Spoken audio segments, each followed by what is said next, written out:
I've been battling for 3 years and have racked up some interesting stories along the way, so here's my experience in Calgary before my rap battle with Tricky P. So I was walking downtown Calgary by myself and I decided to ask a random guy if he knew where a barber shop was. He decided to walk with me for like 3 minutes, and for some reason he brought me to a beauty salon, and I don't know why, but for some reason I went inside. So I asked the lady for a fade and I paid $32, and this is what she gave me.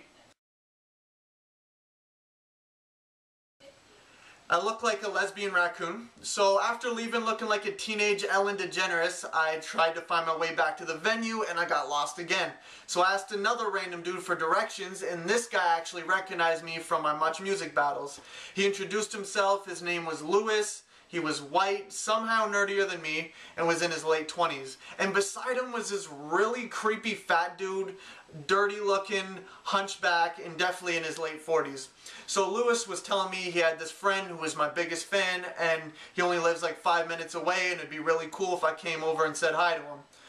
And for some reason I was like, yeah, sure, let's do it. So we started walking, and this guy Lewis is the most annoying person I've ever spoken to.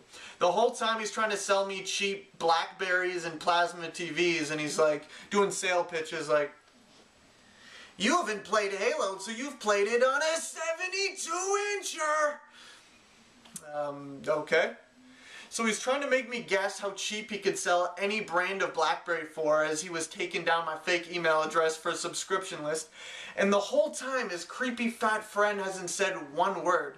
So after getting ear raped for like 15 minutes, I'm like, yo, like, is this guy's house around here? And he's like, yeah, it's only like 2 streets away.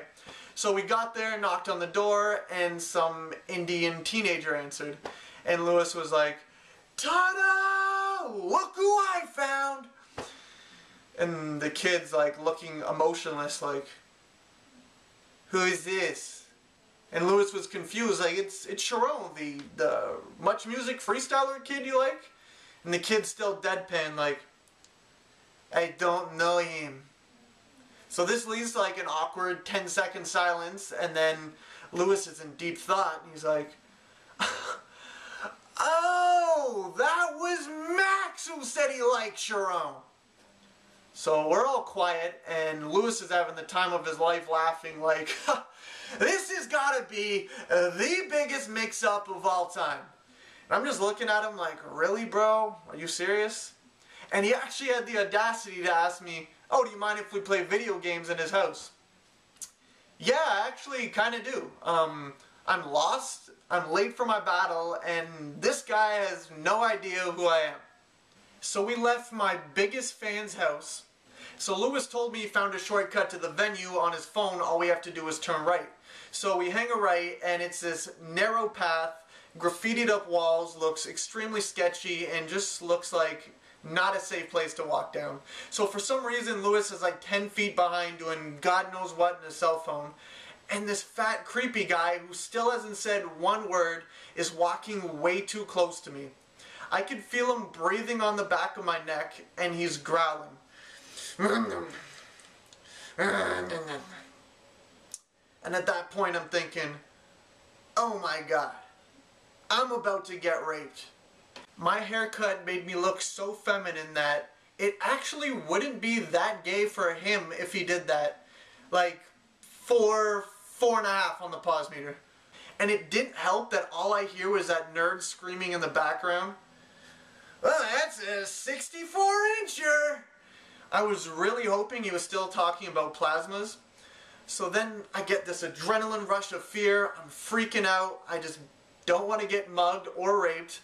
And my fist starts clenching, and I'm like, oh my god, I'm gonna punch this fat creepy dude in the face and make a run for it.